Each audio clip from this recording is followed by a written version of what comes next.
유명한 기독교 신학자 중에 가장 20세기에 유명하였던 한 분이 독일의 칼 바르트라는 분입니다.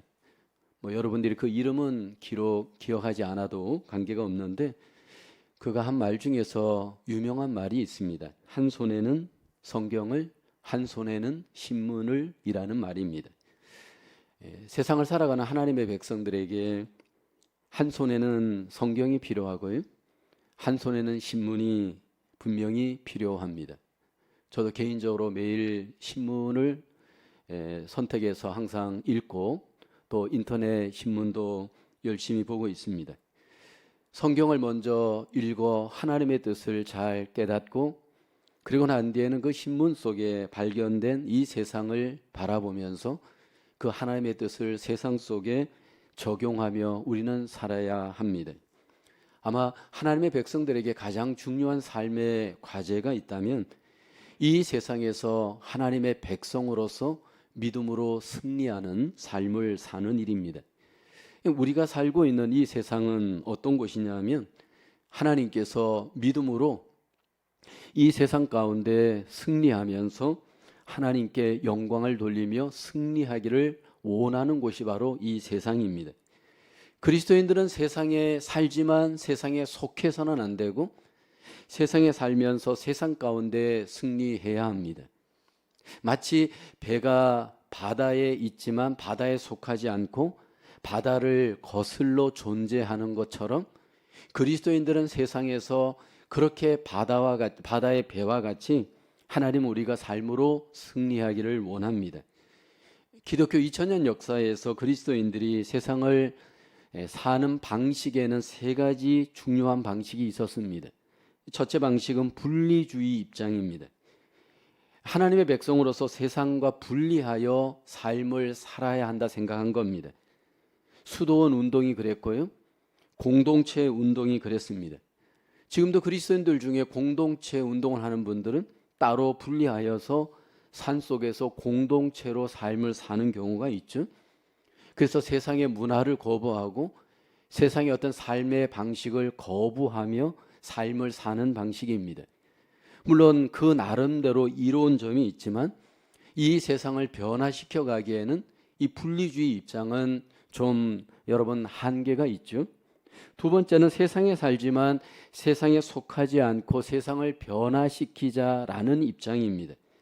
하나님의 말씀으로 우리가 무장을 하여서 이 세상에서 하나님의 나라를 점점 이루어가는 그런 어떤 새롭게 하는 변화의 입장을 주장하는 이들이 있습니다.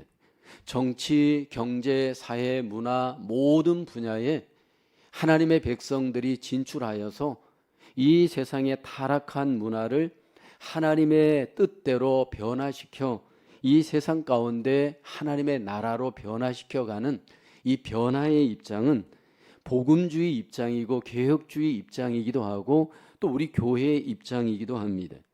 세 번째는 이 세상에 참여하여서 세상과 하나 되는 동화의 입장입니다. 이 세상을 따라가면서 세상을 이해하고 세상과 함께 하려고 하는 입장입니다.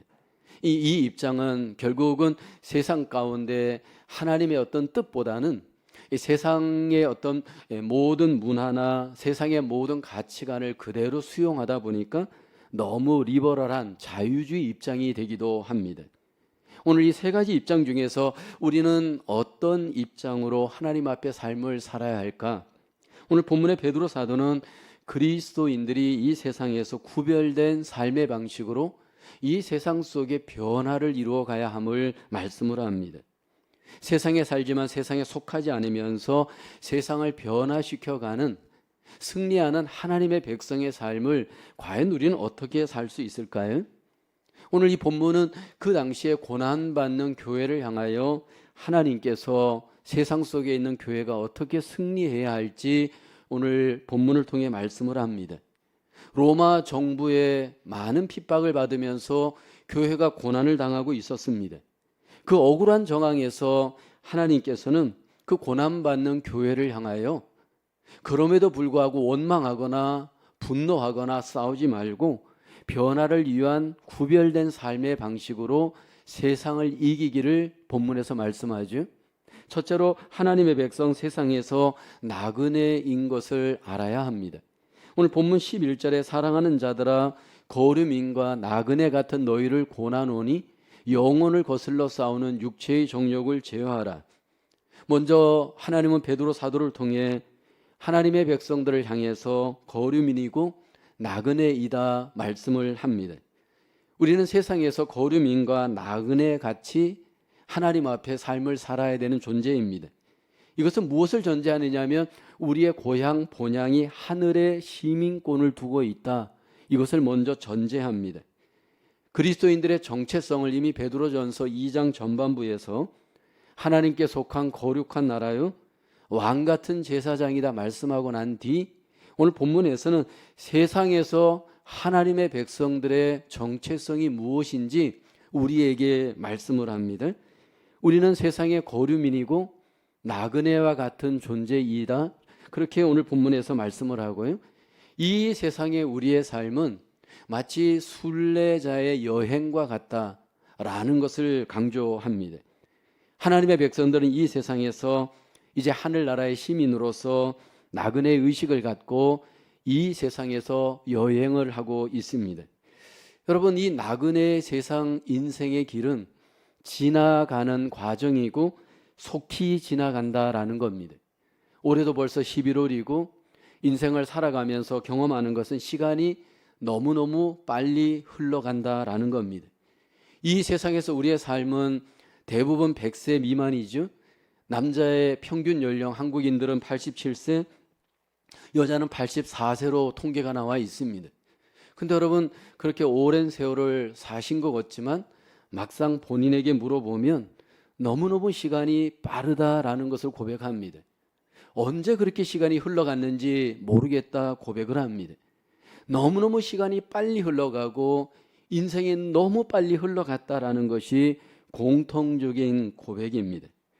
결국 이 나그네 인생을 우리는 마칠 날이 올 것이고 떠나는 그 D-Day가 우리 모두에게 분명히 올 겁니다.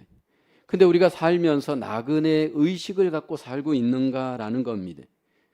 나그네 의식을 갖고 하나님의 백성으로 삶을 정말 산다면 우리는 세상을 중심으로 살지는 않을 겁니다. 나그네 의식을 갖고 있다면 우리의 본향을 항상 마음의 소망을 갖고 우리는 분명히 살아가게 됩니다. 히브리서 11장에 보면 이 땅에서 믿음으로 삶을 살았던 자에게는 분명한 나그네 의식이 있었습니다. 히브리서 11장 13절이죠. 이 사람들은 다 믿음을 따라 죽었으며 약속을 받지 못하였으되 그것들을 멀리서 보고 환영하며 또 땅에서는 외국인과 나그네임임을 여기 증언하였다 말씀을 합니다. 여러분, 성경의 아브라함을 보십시오. 그는 나그네 의식을 가졌습니다. 만약 그가 나그네 의식을 갖지 않았다면 그의 고향, 그의 친척, 그의 가족들과 함께 그곳을 떠날 수 없었을 겁니다. 75세 나이에 정든 땅을 떠나고 여러분 친척을 떠나죠. 그리고 하나님이 주신 그 본향에 대한 마음의 믿음과 소망을 갖고 나그네의 인생을 삽니다. 발은 땅에 딛고 있었지만 항상 그 마음과 눈은 하나님이 주신 그 약속에 대한 소망을 품고 나그네의 인생을 아브라함은 살았습니다. 왜 하나님께서 75세의 나이에 아브라함을 불렀을까 저는 혼자 생각해 봤습니다. 조금 더 빨리 30대, 40대에 하나님께서 왜 아브라함을 부르지 않았을까요? 성경에는 그 이유가 나오지 않았습니다. 근데 여러분, 제 개인적인 생각은 그렇습니다. 젊은 날 아브라함에게 찾아와서 떠나라 했을 때 버리고 떠나는 것이 쉽지 않았을 수 있습니다. 더 집착이 되어지잖아요. 뭔가 더 땅의 것들에 비전이 있고 땅의 것들에 대해서 더 소망이 넘치는 나이가 30대, 40대이죠. 어느 정도 땅의 것들을 소유해보고 한계도 경험해보고 이제 무언가 새로운 소망을 품을 수 있는 나이, 그때 하나님이 아브라함에게 찾아오셔서 결국 나그네 의식을 갖고 하늘의 소망을 두고 살 수 있도록 그를 인도하셨다 저는 개인적으로 생각을 합니다. 나그네 인생을 살아갈 때 우리에게 가장 필요한 것 한 가지가 있습니다. 저도 여러분도 다 이 땅에서 삶을 살아갈 때 집착하고 있는 우리의 그 못된 습성 하나가 있다면 바로 이 세상의 것들인데 더 내려놓음이 필요합니다. 여러분, 더 내려놓음이 없이는 우리가 하나님의 백성으로서 나그네 인생을 살 수 없습니다. 연수가 더해질수록 우리는 이 땅에 포기해야 될 것이 더 많을 수 있습니다. 오래 살수록 이 땅의 것들에 대해서 더 집착할 수 있는 위험도 우리에게 있습니다. 그 모든 것들을 더 내려놓을 때 자유한 가운데 여러분, 우리는 하나님의 백성으로 결국은 본향을 향해 살 수가 있습니다. 어떻게 이 나그네 의식을 가지면서 여러분 우리 속에 이 모든 것들을 내려놔야 될까? 오늘 본문에 보면 육체의 정욕을 제어해야 한다 말씀을 합니다. 베드로전서 2장 11절 하반절에 보면 영혼을 거슬러 싸우는 육체의 정욕을 제어하라 말씀을 합니다. 여러분, 우리에게 가장 무서운 적은 우리 안의 정욕입니다. 우리의 삶을 가장 방해하는 우리 안의 육체의 정욕을 오늘 본문에서는 제어하라 말씀을 합니다. 하나님의 백성임에도 불구하고 우리 안에는 죄의 본성인 이 육체의 정욕이 우리 안에 있습니다. D.L. 무디 목사님은 노년에 그런 고백을 했습니다. 나의 가장 큰 골칫거리는 바로 D.L. 무디이다. 사실 이것이 그렇습니다. 우리 안에 가장 우리를 괴롭게 하는 것이 우리 자신의 여러분 모습인데 그것이 바로 우리의 정욕입니다. 믿음의 사람들이 이 땅에서 삶을 살아갈 때 우리 안에 있는 이 육체의 정욕을 어떻게 제어해야 할 것인가, 그 갈등을 어떻게 이겨야 될 것인가, 사실 이것은 우리의 고백이기도 했지만 성경의 바울의 고백이기도 했죠. 갈라디아서 5장 17절 바울은 이렇게 고백을 합니다. 육체의 소욕은 성령을 거스르고 성령은 육체를 거스르나니 이 둘이 서로 대적함으로 너희가 원하는 것을 하지 못하게 하려 함이니라.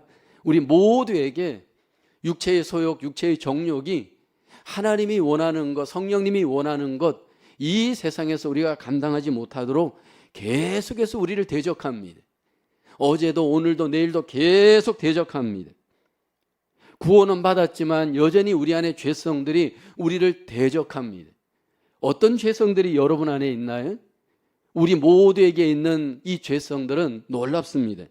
갈라디아서 5장 19절 21절을 볼까요? 육체의 일은 분명하니 곧 음행과 더러운 것과 호색과 우상 숭배와 주술과 원수 맺는 것과 분쟁과 시기와 분냉과 당짓는 것과 분열함과 이단과 투기와 술 취함과 방탕함과 또 그와 같은 것들이라. 전에 너희에게 경계한 것 같이 경계하노니 이런 일을 하는 자들은 하나님의 나라를 유업으로 받지 못할 것이요 라고 합니다. 오늘 우리 안에 있는 이 육체의 정욕을 제어하고 하나님의 백성으로서 나그네 인생을 우리가 살아가기 위해서 어떻게 이 육체의 정욕을 여러분 제어할 수 있을까요? 예배를 드리는 순간도 여러분 우리 안에 이 육체의 정욕이 우리를 자꾸 공격하죠. 우리 힘으로는 이 육체의 정욕을 제어할 수 없습니다. 우리의 마음속에 이 육체의 정욕이 일어날 때 여러분 우리와 함께 하시는 우리 안에 계신 성령님, 그 인도하심, 성령님 그 능력으로 여러분 이 육체의 정욕을 제어할 수 있는 줄로 믿습니다. 저와 여러분 속에 있는 성령님을 의지하고 그 성령의 능력으로 충만해질 때 저와 여러분들이 이 육체의 정욕을 이기고 이 세상에서 하나님의 백성으로서 나그네 인생을 승리할 수 있는 줄로 믿습니다. 성경의 베드로는 여러분 성령의 충만함을 결국은 경험합니다. 그래서 이 육체의 정욕을 제어하게 되죠.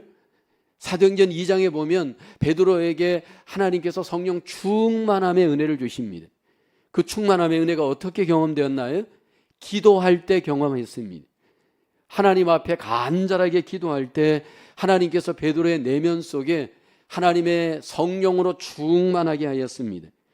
성령님이 충만하였을 때 여러분 이 땅에서 베드로의 모습은 같은 사람인데 변화되었습니다. 그전에는 베드로가 육체의 정욕을 이기지 못하고 칼을 앞세우고 자기 의욕을 앞세우고 자기 결심만을 믿었습니다. 그런데 여러분 사람이 결심으로 자기를 이겨낼 수 없습니다. 우리의 어떤 의욕으로 우리의 삶을 통제할 수 없습니다. 하나님의 성령의 충만함이 우리에게 능력이 되어질 때 저와 여러분이 이 세상에서 하나님의 백성으로 승리하게 되어질 줄로 믿습니다. 저와 여러분 속에 죄성은 너무너무 끈질깁니다. 우리의 이 죄성이 얼마나 끈질긴지 죽을 때까지, 죽음의 자리에 이르기까지도 그 끈질긴 죄성이 우리로 하여금 하나님의 백성으로 살지 못하도록 여러분 우리를 유혹하고 공격합니다. 그 죄성 때문에 알게 모르게 우리 안에 실망감이 우리를 많이 여러분 차지하는 경우가 있잖아요. 우리가 오해하지 말아야 될 거는 성경 한번 묵상했다고 여러분 이 죄성이 물러가지 않습니다. 예배 한번 드렸다고 이 죄성의 끈질김이 소멸되지 않습니다. 기도 한번 했다고 이 죄성이 여러분 우리 속에 사라지지 않습니다. 중요한 것은 하나님의 성령으로 우리가 충만하게 머물러 있는 그 삶이 우리에게 이 능력의 삶을, 승리의 삶을 살게 하는 줄로 믿습니다. 그래서 우리에게 매일매일 필요한 것은 하나님의 성령님의 인도를 구하시길 원합니다. 성령님의 충만함을 구하시길 원합니다. 그 인도와 충만함으로 우리가 그 능력에 덧입어서 이 세상에서 하나님의 백성으로서 이 세상을 이기고 죄성을 이기고 우리 모두가 승리할 수 있기를 주님의 이름으로 축원합니다. 두 번째로 하나님의 백성 세상에서 행실을 선하게 가짐으로 하나님께 영광을 돌려야 합니다. 오늘 본문 12절을 볼까요? 너희가 이방인 중에서 행실을 선하게 가져 너희를 악행한다고 비방하는 자들로 하여금 너희 선한 일을 보고 오시는 날에 하나님께 영광을 돌리게 하려 함이라. 지금 하나님께서 고난 중에 있는 교회 성도들을 향해서 이방인 중에서 선한 행실을 가지라 여기 말씀을 합니다. 여기 이방인이란 주님 밖에 있는 세상 사람들을 말합니다. 고난당하는 교회를 향해서 예수 믿지 않는 하나님 밖에 있는 사람들에게 너희가 선행으로 하나님께 영광을 돌려야 한다 말씀을 합니다. 여러분 지금 초대교회 때 지금 로마로 인해서 교회가 엄청난 핍박을 받고 있는 상황입니다. 그 당시에 기독교는 완전히 불법 종교였고요. 이 그리스도인들을 향해서 그들은 존재할 권리가 없다. 그렇게 핍박을 하였습니다. 그래서 하나님의 백성들을 그들이 핍박할 때 보면 붙잡아서 고문을 하거나 심지어는 노예로 팔거나 산채로 죽이기도 하였습니다. 그냥 죽이질 않고요. 코를 베거나 귀를 베고 혀를 자르고 눈을 뽑고 손과 발을 잘라서 토막을 내어서 이게 그냥 두어서 개나 독수리의 밥이 되도록 그렇게 여러분 하나님의 백성들을 그 당시에 로마가 핍박을 하였습니다. 근데 여러분 중요한 것은요, 이러한 그 고난을 당할 때 교회가 여러분 그들을 대적하고 그들과 싸우라고 성경은 말하지 않아요. 하나님의 뜻은 그럼에도 불구하고 선을 행할 것을 말씀을 하죠. 이미 예수님도 마태복음 5장 39절에 보면 나는 너희에게 이르노니 악한 자를 대적하지 말라. 누구든지 내 오른편 폐암을 지거든 왼편도 돌려대며 라고 합니다. 마태복음 5장 44절을 보면 나는 너희에게 이르노니 너희 원수를 사랑하며 너희를 박해하는 자를 위하여 기도하라 말씀을 합니다. 왜 예수님은 세상에 있는 하나님의 백성들에게 칼로 문제를 해결하라 말씀하지 않을까요? 여러분 칼의 방법은 마귀의 방법입니다. 내 안에서 칼로 문제를 해결하려고 하는 분들은 하나님의 뜻이 아닌 마귀의 뜻을 따르는 겁니다. 사단은 끊임없이 우리 안에 칼로 문제를 해결하라 우리를 유혹합니다. 그러나 예수님은 칼을 쓰는 자는 칼로 망한다 우리에게 말씀하시죠. 지금 이 세상은 악하고 앞으로 더 악해질 겁니다. 그런데도 하나님은 우리에게 칼을 쓰라 말하지 않습니다. 원수를 갚으라 말하지 않습니다. 원수를 갚는 것은 하나님께 맡기라 말씀을 합니다. 우리의 역할은 선한 행실로 하나님의 뜻을 행하라 말씀을 하십니다. 그렇다고 해서 이 세상이 더 좋은 세상으로 변화된다? 그렇진 않아요. 성경은 이 세상이 더 악해질 것이다, 부정적인 상황이 될 것이다, 그렇게 말씀을 합니다.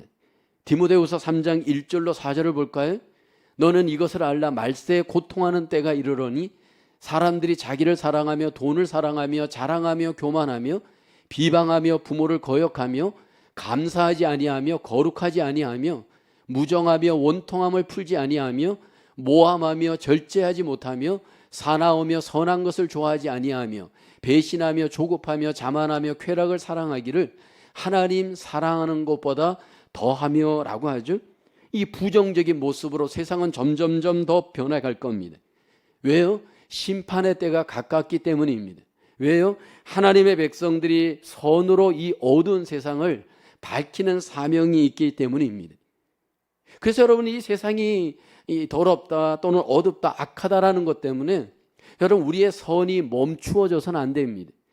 주님께서는 우리에게 이 세상을 향한 사명을 분명하게 말씀을 하죠. 마태복음 5장 13절에 너희는 세상의 소금이니 라고 합니다. 마태복음 5장 14절에 보면 너희는 세상의 빛이라 말씀을 합니다. 여기 너희는 누구인가요? 바로 나입니다. 하나님의 백성입니다. 예수 그리스도 안에서 하나님의 백성 나를 향해서, 우리를 향해서 너희는 세상의 소금이다, 너희는 세상의 빛이다, 세상에서 소금과 빛의 사명이 있음을 말씀을 합니다. 왜 하나님께서 우리를 통해 세상에서 소금과 빛의 이 사명을 감당하기를 원할까요? 마태복음 5장 16절에 그 이유를 이렇게 말씀하잖아요. 하늘에 계신 너희 아버지께 영광을 돌리게 하라 말씀을 합니다. 선한 행실이 하나님께 영광을 돌리게 하는, 하나님이 기뻐하시는 세상에 있는 하나님의 백성들의 모습입니다. 이 선한 행실은 과연 어떻게 우리에게 나타나야 할까요? 하나님께 영광을 돌리는 선한 행실의 가장 구체적인 모습은 무엇일까요? 마태복음 25장에 보면 종말의 비유 중에 양과 염소의 비유 여러분 기억하시죠? 오른편에 양과 같은 성도, 왼편에 염소와 같은 성도가 있습니다. 근데 이 오른편 양과 같은 성도들은 선한 행실을 가진 자들입니다. 근데 여러분, 그 선한 행실이 나팔을 불고 어나운서를 하고 많이 이렇게 떠버리고 하는 그런 선한 행실이 아니에요.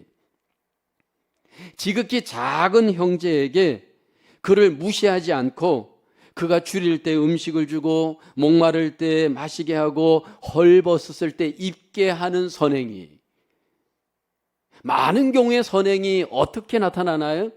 너무 여러분 드러내고 알리고 여러분 그로 인해서 자기 영광을 구하는 경우가 많잖아요. 하나님이 기뻐하시는 선한 행실은 오직 나도 나를 기억할 수 없을 정도로 하나님께만 영광을 돌리는 그러한 의롭고 착한 선한 행실로 하나님 앞에 영광을 돌리길 원합니다. 점점 이 시대는 보는 복음의 시대를 필요로 합니다. 입술로 주여 주여 여러분 아무리 우리가 외쳐보세요, 하나님 앞에 영광이 되질 않습니다. 이 시대가 오른손이 하는 것을 왼손이 모르게 하는 선이 필요합니다. 사람들에게 자꾸 내 의를 나타내고 공로를 나타내는 그러한 선행이 아닌 하나님만이 기억하는 바른 선행, 의로운 선행을 하나님이 원하십니다. 어떻게 그 선을 우리에게 적용할 수 있을까요? 하나님의 불꽃 같은 눈동자를 여러분 우리가 의식할 때입니다. 성경 보면 요셉이 그랬잖아요. 신전 의식을 갖고 그는 세상에서 승리했습니다. 요셉은 여러분 어린 나이에 형들에 의해서 외국의 종으로 팔려갔습니다. 근데 여러분 종살이를 할 때, 그 보디발의 집에서 종살이를 할 때 그 아내가 요셉을 유혹하죠. 그때 요셉이 그 범죄 앞에 절대로 넘어가지 않았습니다. 그 이유가 바로 하나님의 눈 때문입니다. 하나님 앞에 있는 의식 때문입니다. 창세기 39장 9절에 보면 이렇게 고백하죠. 이 집에는 나보다 큰 이가 없으며 주인이 아무것도 내게 금하지 아니하였어도 금한 것은 당신뿐이니 당신은 그의 아내임이라. 그런즉 내가 어찌 이 큰 악을 향하여 하나님께 죄를 지으리이까. 여러분, 아무도 보지 않는 곳에 여러분 나를 바라보시는 분이 계십니다. 하나님이십니다. 하나님의 그 눈을 의식할 때 우리는 선을 행하고 의를 행하고 하나님 앞에 온전한 삶을 살아갈 수 있는 놀라운 능력이 되고 힘이 되는 줄로 믿습니다. 여러분, 하나님의 눈을 의식하고 있는지, 이 시간도 예배할 때 하나님의 눈을 의식하고 예배해야 합니다. 집으로 돌아가셔서도 하나님의 눈을 의식하며 여러분 우리의 가정에서 살아야 되고요. 일터에 가서도 하나님의 눈을 의식하면서 우리는 일을 해야 됩니다. 하나님의 눈은 살아있고 불꽃 같은 눈동자로 우리를 감찰하십니다. 시편 139편 1절로 3절에 보면 이렇게 시인이 고백하죠. 같이 한번 고백해 볼까요? 시작. 여호와여 주께서 나를 살펴보셨으므로 나를 아시나이다. 주께서 내가 앉고 일어섬을 아시고 멀리서도 나의 생각을 밝게 하시오며 나의 모든 길과 내가 눕는 것을 살펴보셨으므로 나의 모든 행위를 익히 아시오니. 하나님이 나를 아시고 하나님 앞에 내가 있다는 신전의식을 갖는다면 어떻게 우리가 속일 수 있습니까? 어떻게 우리가 불의를 행할 수 있나요? 어떻게 우리가 하나님의 뜻이 아닌 곳에 우리의 몸과 마음을 들일 수 있나요? 어떻게 우리가 이중플레이를 할 수 있나요?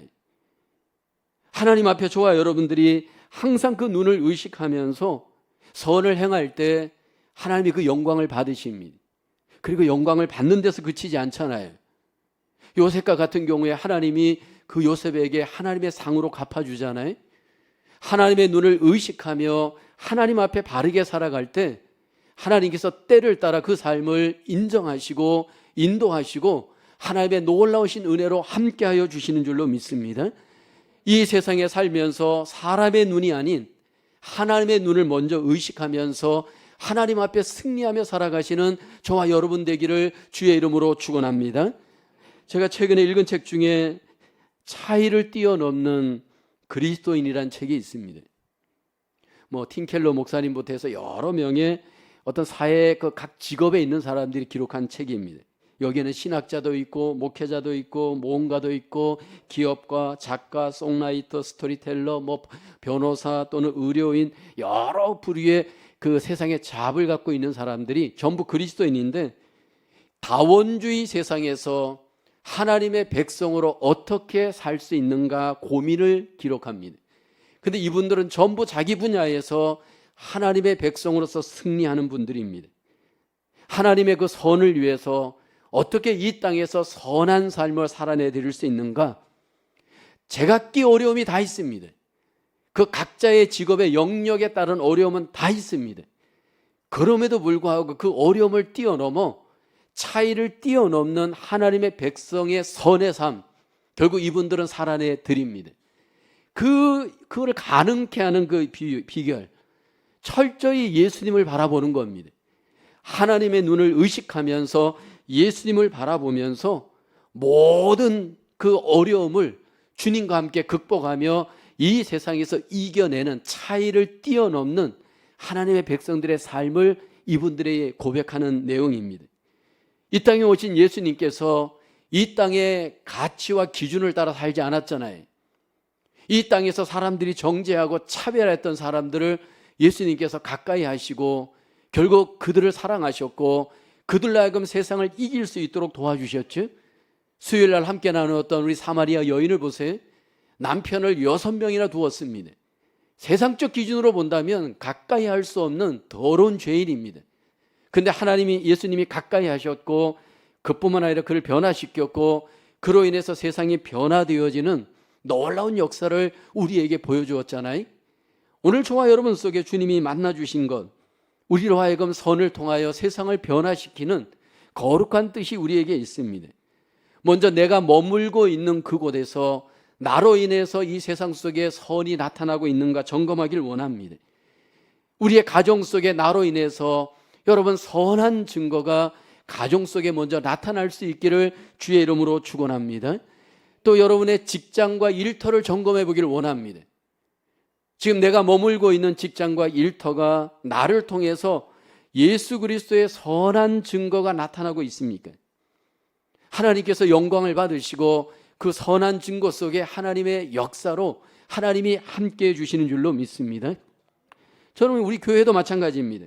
이 교회 공동체를 점검할 때 이 교회 공동체가 우리 이웃들에게 선한 증거가 있는가 여러분 우리가 점검해 봐야 합니다. 이 교회를 통해서 이 지역 속에 여러분 선한 나눔과 배품과 그런 어떤 증거가 없다면 이 교회는 주님께서 기뻐하지 않습니다. 물질을 통해서, 마음을 통해서, 기도를 통해서 이 선한 증거가 이 교회를 통해 이 지역에 나타날 때 하나님이 이 교회를 통해 영광을 받으시는 놀라운 은혜가 있게 되어지는 줄로 믿습니다. 우리의 선한 증거로 인하여 하나님 앞에 영광을 돌리는 우리의 삶이 되어지기를 주의 이름으로 축원합니다. 세 번째로 하나님의 백성 세상의 질서를 순종해야 합니다. 오늘 본문 13절 14절이죠. 인간의 모든 제도를 주를 위하여 순종하되 라고 합니다. 혹은 위에 있는 왕이나 혹은 그가 악행하는 자를 징벌하고 선행하는 자를 포상하기 위하여 보낸 총독에게 하라. 고난당하고 있는 교회를 향해서 하나님께서 먼저 세상의 모든 질서의 권위자에게 순종하라 말씀을 합니다. 여기 소개되어지는 왕이나 총독은 어떤 자입니까? 교회를 핍박하는 왕입니다. 교회를 핍박하는 총독입니다. 근데 이러한 왕과 이런 총독에게 오늘 본문은 순종하라, 그렇게 성경은 말씀을 합니다. 왜 하나님께서는 세상의 모든 제도에 권위자에게 순종을 요구하시는 걸까요? 오늘 본문을 보면 그 이유가 질서 때문입니다. 하나님이 이 세상을 창조하셨고 창조된 이 세상을 하나님은 질서 있게 세워지기를 원합니다. 하나님이 원하시는 질서는 선이 세워지고 악이 무너지는 질서입니다. 그래서 하나님이 그 질서를 위해서 권위자를 세우고 그 권위자를 통해서 하나님의 선을 이 땅에 세우기를 원합니다. 본문 14절에 소개되어 있죠. 권위자를 세운 목적을 이렇게 말씀을 합니다. 혹은 그가 악행하는 자를 징벌하고 선행하는 자를 포상하기 위하여 보낸 총독에게 하라라고 합니다. 여기 선을 집행하고 세우는 이 권위자들에게 하나님은 우리에게 순종할 것을 말씀을 합니다. 여기 이제 문제는 이 순종을 할 때 악한 법과 예를 들어서 악한 규칙에까지 우리가 순종을 해야 하는가라는 겁니다. 구약의 다니엘과 세 명의 친구를 보게 되어지면 바벨론에 갔을 때 여러분 그 바벨론의 느부갓네살 왕에게 처음에 순종합니다. 근데 그 느부갓네살 왕이 하나님을 대적하는 악한 규칙을 만들 때에는 순종하진 않습니다. 왕의 진미와 그 음식을 먹으라고 그렇게 권할 때 여러분 다니엘과 그 세 친구가 거부하잖아요. 그로 인해서 어려운 고난을 당합니다. 분명히 왕은 존경하지만 그 왕이 만든 악한 규칙들, 악한 그 법들에 대해서는 그들은 아니오하고 불순종합니다. 그렇다고 해서 왕을 거부한 것은 아닙니다. 사도행전의 베드로도 그랬습니다. 유대인의 공회에 붙잡히게 됩니다.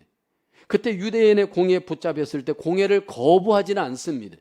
그런데 그 공회에서 복음을 증거하지 말라라고 하였을 때 그 규칙에 대해서는 순종하지 않습니다.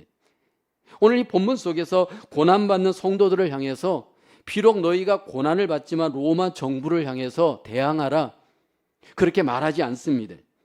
그 왕과 총독에 대해서 싸우라 말하지 않습니다. 기본적으로 권위에 순종하라 하나님은 말씀을 하십니다.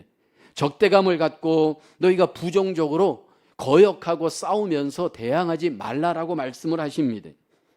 종종 우리는 제도에 대해서 질서에 대해서 거역하는 마음, 거부하는 마음이 우리 안에 있습니다. 기본적으로 우리 안에 있는 본성은 여러분 순종하기보다는 불순종하고 하나님 앞에 거역하는 악한 본성이 우리에게 있습니다. 근데 주를 위해서 하나님께서는 우리에게, 하나님의 백성들에게 순종의 삶을 너희가 이 세상에서 살아야 한다 말씀을 합니다. 여기 본문에 보면 16절에 보면 너희는 자유가 있으나 그 자유로 악을 가리는 데 쓰지 말고 오직 하나님의 종과 같이 하라 말씀을 합니다. 우리에게 하나님이 자유의 은혜를 주셨습니다. 여러분 그 자유는 하나님께서 저와 여러분들에게 어떤 자유가 되기를 원하느냐 하면 하나님의 뜻에 순종하는 자유가 되기를 원합니다. 우리의 신앙의 자유가 우리의 자신들의 어떤 육신의 자유로 오용되어지지 않기를 하나님은 원하십니다.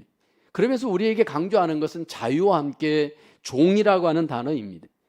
여러분 이 종이라고 하는 단어는 사실 자유가 없는 존재가 종입니다. 근데 오늘 본문에 보면 우리가 어떤 사람이냐면 하나님의 종이다라는 겁니다. 하나님의 종으로서 이 땅에서 우리가 삶을 살아갈 때 하나님이 주신 이 자유를 너희가 하나님의 종으로서 너희를 위해 쓰지 말고 하나님을 위해서 잘 사용하기를 우리에게 말씀을 합니다. 원래 우리는 마귀의 종이었고, 여러분, 이 마귀의 종된 우리는 하나님의 뜻에 순종하는 것이 부담스러웠던 존재입니다. 그렇지만 이제 하나님의 종으로서 하나님이 주신 자유를 갖고 순종을 위해 잘 사용하기를 하나님은 원하십니다. 특별히 저와 여러분들이 질서를 지키는 일, 제도를 따라가는 일이 굉장히 마음에 어색하고 부담스러운 경우가 많이 있습니다. 특별히 30대, 40대, 아직 젊을 때 그렇잖아요. 저희 집에도 30대, 20대가 있는데 직장에서 어떤 제도를 따라가고 어떤 위의 권위자들을 따라가는 일이 굉장히 좀 불공평하다, 불공정하다, 그런 이야기를 많이 합니다. 그러다 보니까 이 따라가는 순종이 굉장히 힘든 그러한 어려움을 그 30대, 40대에 겪는 것을 보게 되어집니다. 불합리하고 불공정하다라고 느끼는 것들에 대해서 분명히 우리 안에 그런 마음이 있을 수 있습니다. 근데 다 돌아봐야 될 것은 우리 자신들도 불공평하고 불공정한 모습들이 다 부분적으로 있습니다. 그래서 우리가 순종해 갈 때, 불순종해 갈 때 나의 뜻을 갖고 하나님의 뜻을 불순종할 수 있는 위험이 없는가, 우리 안의 동기를 잘 살펴봐야 됩니다. 교회 생활도 마찬가지잖아요. 하나님의 뜻이면 우리는 순종해야 하는데 내 뜻을 앞세워서 하나님의 뜻에 불순종할 수 있는 위험이 우리에게 있잖아요.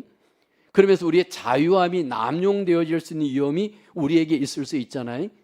하나님의 뜻 앞에 여러분 내 뜻을 앞세워 내 기준으로 불순종하게 될 때 결국 여러분 우리는 하나님의 백성으로서의 권위를 잃어버리는 겁니다. 특별히 우리가 하나님의 뜻 앞에 불순종할 때 그 순종은 어떤 순종이 되어야 되느냐 하면 인격적인 순종이 되어야 됩니다. 억지로 하거나 여기 보면 소위 말해서 그냥 마지못해 하는 그러한 순종이 되지 않기를 하나님은 원하십니다. 본문 17절에 말씀을 하죠. 뭇사람을 공경하며 형제를 사랑하며 하나님을 두려워하며 왕을 존대하라 말씀을 합니다. 오늘 우리 속에 그러한 아름다운 마음이 하나님께서 일어나게 하시고 그로 인해서 아름다운 인격적인 순종으로 여러분 우리의 삶 속의 관계가 또 우리의 모든 이 세상의 관계가 하나님의 뜻대로 순종할 수 있기를 주님의 이름으로 축원합니다.